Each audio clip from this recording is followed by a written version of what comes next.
আসসালামু আলাইকুম বন্ধুরা, আমাদের আজকের বিষয় হচ্ছে প্রিমিয়ার প্রোতে কিভাবে আমরা ট্রান্সপারেন্ট ভিডিও এক্সপোর্ট করতে পারি। সো চলুন শুরু করা যাক। টাইমলাইনে আমাদের যে লোয়ার 30 আছে, লোয়ার 30 আমরা এক্সপোর্ট করব। তার জন্য আমরা প্রথমে যাব ফাইল থেকে এক্সপোর্ট থেকে মিডিয়া। এটা আমরা কিবোর্ড থেকে কন্ট্রোল এম প্রেস করেও করতে পারি। তারপর আমরা এখান থেকে ফরম্যাট করে দিব কুইক টাইম।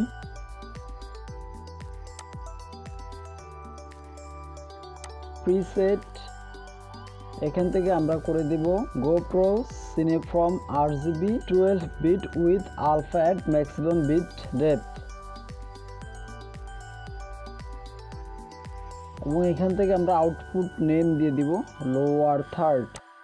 তারপর আমরা নিচে যাব, এখান থেকে আমরা কোয়ালিটি করে দিব 5, ইউজ ম্যাক্সিমাম রেন্ডার কোয়ালিটি, এখানে আমরা চেক মার্ক করে দিব। তারপর এক্সপোর্টে ক্লিক করব। সো এভাবে আপনারা করতে পারবেন। ভিডিওটি ভালো লাগলে অবশ্যই লাইকে ক্লিক করবেন এবং আমার চ্যানেলটি সাবস্ক্রাইব করবেন। ভিডিওটি দেখার জন্য ধন্যবাদ।